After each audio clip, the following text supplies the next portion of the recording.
In the 1980s, America was terrified, not of serial killers, not of crime waves, but of Satan. And nowhere burned hotter with fear than Oklahoma.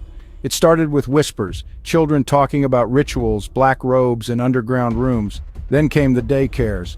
Parents swore their kids were victims of satanic abuse.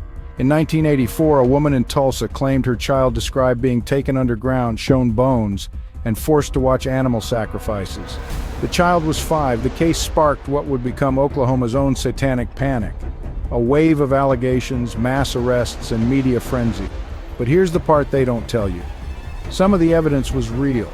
Investigators found bizarre symbols burned into the floor of a rural farmhouse outside Enid, animal remains, arranged in geometric patterns, and a basement filled with newspaper clippings, all tied to missing children.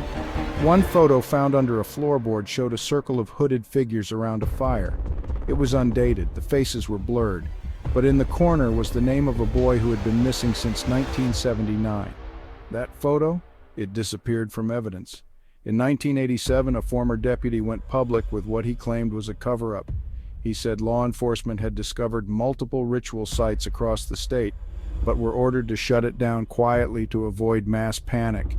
He was fired 2 weeks later. His house was burned down 6 months after that, cause unknown electrical fault.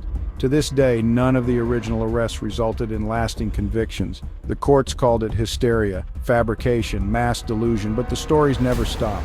Campers found trees marked with ritual carvings near Lake Thunderbird. Locals talk about a private ranch near Lawton where people still hear chanting at night. And in 2012, hikers near Black Kettle National Grassland stumbled upon a half-buried altar. Still warm, still wet.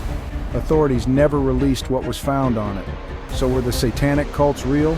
Or was it just a moral panic that spun out of control? Or worse, was the panic engineered to cover up something that actually was happening? What do you think? Drop your theory in the comments. And don't forget to like and subscribe to 0 Hour Files for more true stories buried in fear.